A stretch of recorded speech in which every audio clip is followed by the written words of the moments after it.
যে তোমার সাথে আমার কিছু কথা আছে জান্নাত, তুমি আমার ঘরে এসো। তো বললাম ঠিক আছে যাবনি। তো তারপর আমি ঘরে গেছি। ঘরে যাওয়ার পরে আমার বলতেছে বসো। বসলে বলতেছে দেখো আমি কিন্তু তোমার জন্যই হ্যারে বিদেশ পাঠায় দিছি, তুমি কি তো বুঝো? তোমার দেশে কষ্ট হইতাছে, এখানে সে কাজ করে না, তোমার ভাত কাপড় দিতে পারে না, তোমার কোনো কিছু দিতে পারতেছিল না দেখাই। তখন আমি বললাম যে হ্যাঁ ভাইয়া, ঠিক বুঝতে পারছি যে আপনি আমার জন্য কষ্ট হয়েছিল দেখে আপনি সব কিছু ইয়া করলেন।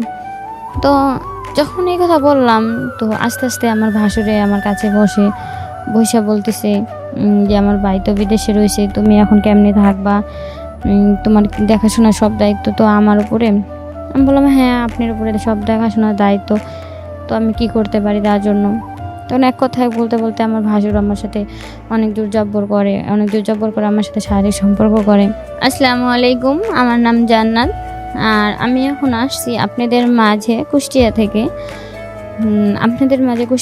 আসছি আমার জীবনের কিছু গল্প বলার জন্য।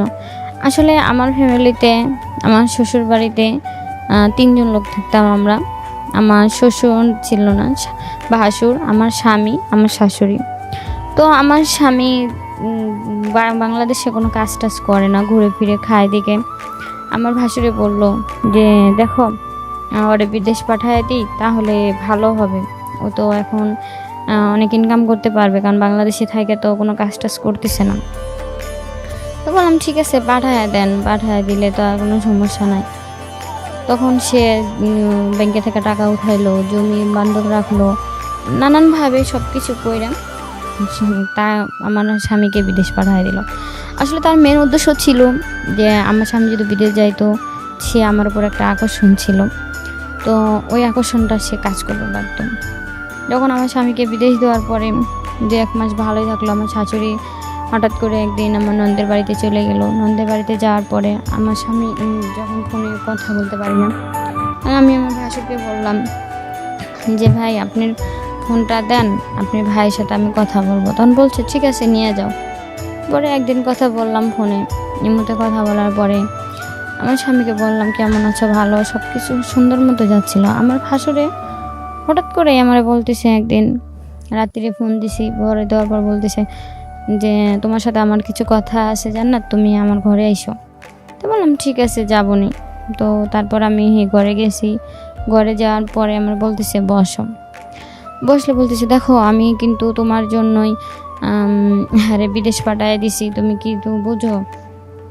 তোমার দেশে কষ্ট হইতাছে, এখানে সে কাজ করে না, তোমার ভাত কাপড় দিতে পারে না, তোমার কোনো কিছু দিতে পারতেছিল না দেখাই। তখন আমি বললাম যে হ্যাঁ ভাইয়া, ঠিক বুঝতে পারছি যে আপনি আমার জন্য কষ্ট হয়েছিল দেখে আপনি সব কিছু ইয়া করলেন। তো যখন এই কথা বললাম, তো আস্তে আস্তে আমার ভাসুরে আমার কাছে বসে বলতেছে যে আমার ভাই তো বিদেশে রয়েছে, তুমি এখন কেমনে থাকবা? তোমার দেখাশোনার সব দায়িত্ব তো আমার উপরে। আমি বললাম হ্যাঁ, আপনার উপরে সব দেখাশোনার দায়িত্ব, তো আমি কি করতে পারি তার জন্য? তখন এক কথায় বলতে বলতে আমার ভাসুর আমার সাথে অনেক জোর জব্বর করে আমার সাথে শারীরিক সম্পর্ক করে। তারপর বলার পরে বলতেছে দেখো তোমারও ভালো লাগবে, আমারও ভালো লাগবে, যেহেতু আমার ভাই নাই বাড়িতে, তোমারও তো দিন কাটার দরকার, তোমার সময় কাটানোর দরকার। পর আমি বললাম ভাইয়া দেখেন, আপনি আমার ভাসুর হন, আপনি আমার সাথে এরকম কাজ কিভাবে করতে পারলেন? কয় আমি বিদেশ পাঠাইছি তো শুধু আমার ভাইয়ের তোমার জন্য, কারণ তোমার উপর আমার আগে থেকে আমি তোমার জন্য পাগল ছিলাম, আর এখন থেকে প্রত্যেকদিন তুমি আমার সাথে এনজয় করবা, কারণ আমার ভাই তো তোমাকে দেখবে না, আর আমার মা যখন ঘুমায় যাইব তখন তুমি আমার কাছে আসবা বা আমি তোমার কাছে যাব। অনেক অনেক সময় এরকম করে আমাদের দুজনের মাঝখানে একটা ভালো একটা সম্পর্ক হয়ে যায়। সম্পর্ক হওয়ার পরে এখন আমি আমার ভাইয়ের ভাসুরে বললাম যে এই দেখতে দেখতে অনেক দিন হয়ে গেছে, আপনি ভাইয়ের সাথে আমি কথা বলতে পারি না, তো আপনি যদি একটু মোবাইলটা দেন। কই মোবাইল দিয়ে কী করবা, আমি তো আছি তোমার কাছে। তো এভাবে দুজনের মধ্যে একটা খুব গভীরতা একটা সম্পর্ক হয়ে গেল। আর আমার ভাসুর আমার ছাড়া কিছুই বোঝে না, আর আমি ভাসুরের ছাড়া কিছুই বুঝি না। তখন আমার জামাইয়ের কাছ থেকে আস্তে আস্তে আমার মনটা উঠে গেল। তো যখন 2 বছর পার হয়ে যাইতেছে, তখন আমার জামাই বলতেছিল যে কি ব্যাপার, আমার ফোনে পাই না তোমারে। আমি বললাম আমার কাছে তো ফোন নাই, আমি কীভাবে কথা বলবো? বলতেছে যে ফোন নাই, ভাইয়ের কাছে ফোন আছে। আমি বললাম ভাইয়া তো কাজ করে, ভাইয়া তো আর আমার কাছে সবসময় আসতে পারে না। তো একদিন মাই বলছে যে তোমার বইয়ের কাছে সবসময় মোবাইল থাকে, তোমার বই ইচ্ছা করলে তো কথা বলতেই পারে, কথা বলে না কেন? তখন বললো যে আমি তখন বলছি যে আমার তোমার ভালো লাগে না, আমি তোমার ভাইয়ের সাথে কথা বলতে চাই, তোমার ভাইয়ের সাথে আমি থাকতে চাই, তোমার ভাইয়ের সাথে আমার সম্পর্ক ভালো, তো তোমার ভাইয়ের সাথে আমি শারীরিকভাবে মেলামেশা করছি, তোমার ভাইয়ের ছাড়া আমার কিছু ভালো লাগে না। তখন অনেক কথা বলার পরে আমি আমার ভাসুরকে সব কিছু বললাম। তখন আমার ভাসুরে বলছে যে দেখো তুমি আমার ভাইয়ের বউ, আমি কিভাবে তোমার এই সম্পর্কের মধ্যে জড়ায় নিতে পারি বলো? আর আমি চাই না তুমি হলো আমার কোনোভাবে সম্পর্কের ভিতরে থাকো, সম্পর্কের ভিতরে থাকো, কারণ তুমি আমার ছোটো ভাইয়ের বউ এই হিসাবেই থাকো।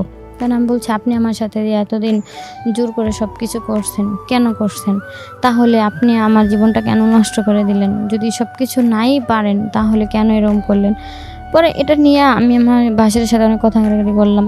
তো আমার স্বামীর কাছে থেকে আমি যখন চলে আসি, পরে আমার ভাসুরে বলছে যে তুমি এখানেই থাকবা, কোথাও যাবা না, আর সব কিছু আমি গ্রহণ করব, কিন্তু এই বিষয়টা আর কাউরে জানাবা না।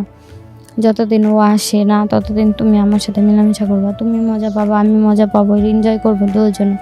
তো সেক্ষেত্রে দুজনের মাঝখানেই একটা আনুকূলিক একটা সম্পর্ক হয়ে গেল। তো দুজনের মাঝখানে যখন এত বড় একটা সম্পর্ক হয়ে যাওয়ার পরে সে যখন ভাবলো যে আমার ভাসুরে বললাম যে দেখেন আপনার আমার রিলেশন অনেক দূর আগায় গেছে, আপনার ভাই যখন আসবে তখন কি করবেন? বললো যে ঠিকই, সমস্যা নাই, যখন ও আসবে তখন তুমি ওর মতো করে ওর কাছেই থাকবা, আর যখন আমার মতো করে যখন ও না আসবে তখন আমার কাছে থাকবা, যখন ও ছুটি কাটায় চলে যাবে তখন তোমাকে আমি আমার আগের মতো করে নিব। আর আগের দেখে আমি যেতটুকু জামাই আসে বললাম, এইভাবে সম্পর্ক করলাম যে আমার জন্য ভাবলাম যে আমার ভাসুরে তো আমার জন্যই, ভালোর জন্যই আমার স্বামীর বিদেশ দিছে, কেননা তাকে যদি থাকতো আমি আমার এই মজাটা, আনন্দটা, হাসি খুশির মতো একটা জীবনটা পারতাম না। তো আমি যতটুকু আমার নিজের ভালো লাগছে এনজয় করছি, তারও ভালো লাগছে, মজা করছে, যেটাই করুক ভালো লাগছে, ভালো করার জন্যই কিন্তু সবাই সব কিছু করে। তো জীবনে যদি এনজয় সময়টা পার হয়ে যায় তাহলে কিন্তু আর কাউকে ভালো লাগে না। তো সবাই ভালো থাকবেন, সুন্দর থাকবেন, সুস্থ থাকবেন।